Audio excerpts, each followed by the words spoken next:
I'm Marion Taylor, and I was born in Toronto. I went to the University of Toronto, where in my first year of university, I was introduced to a course on Old Testament that raised a lot of questions for me, and that began my life journey in terms of finding answers to those questions.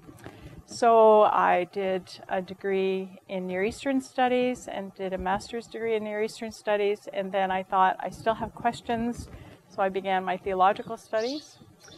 And eventually that took me to Yale University, where I was in the religious studies department and was able to study with Brevard Childs, who really was a very helpful mentor to me.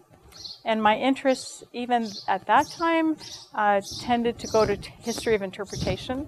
And my dissertation was on the old Princeton School and how they negotiated higher criticism and reformed Christian faith. And that was very helpful.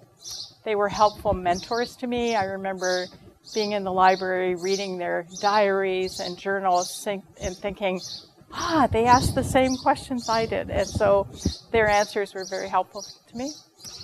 I returned to Toronto to teach at Wycliffe College, and I've been here for a long time. And I love my job, and it's been a wonderful place to be. I have the privilege of teaching the Introduction to Old Testament course, which is 2 semesters, and I love teaching that course because it's really my chance to get people excited about the Old Testament and about how relevant the Old Testament is to our faith. I also teach lots of different courses. I teach a course on Jeremiah, a course in biblical theology, a course on bad boys and bad girls in the Bible, which looks at narrative and how we can study narrative, how insights into the stories, how the stories of the Old Testament are shaped, influence how we read the text. And I teach a course called Women Interpreters of the Bible, which ties into what has been my research passion for the past, about 13 or 14 years. And I remember what classroom I was in, and I remember the woman who asked me the question, and she wanted me to give her a name of a woman she could write a paper on who was from an early period in history, who was an interpreter of the Bible. And at that point, I didn't know any. I knew lots of women from the 1970s and 80s, but no historical women.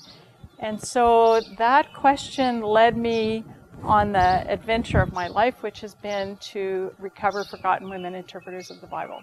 And we have recovered hundreds of them, and I continue to find forgotten women, and that has been really the focus of my research, and that has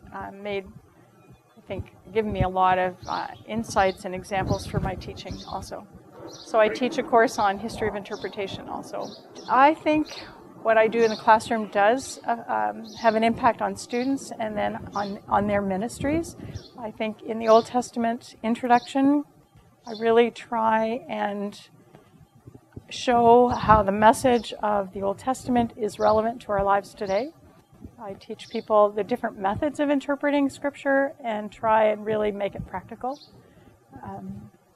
I think in terms of how my research on women interpreters would be relevant, I think it, especially for women, but also for men, I think it's been very important to recover the views of our forgotten foremothers and to realize that some of their voices, which have been forgotten, sometimes intentionally, sometimes not intentionally, have provide a fuller history for how we view the history of the interpretation of the Bible.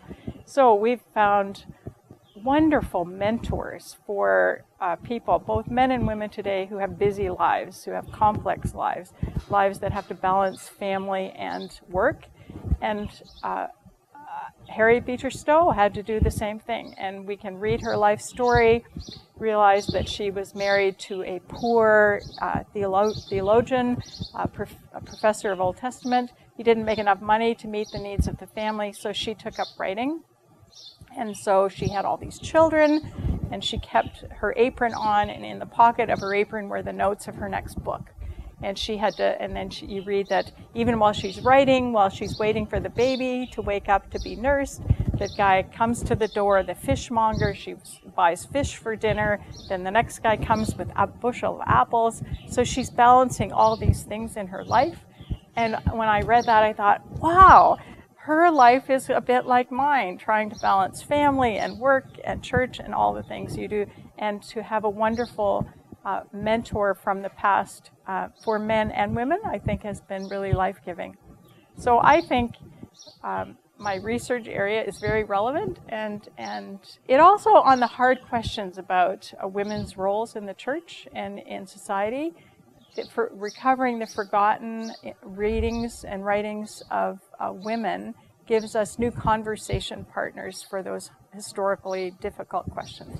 And so I think those writings continue to be very relevant to the church, especially the evangelical world that is really continuing to wrestle with those questions. So we have important orthodox evangelical conversation partners that need to be brought into the discussion today.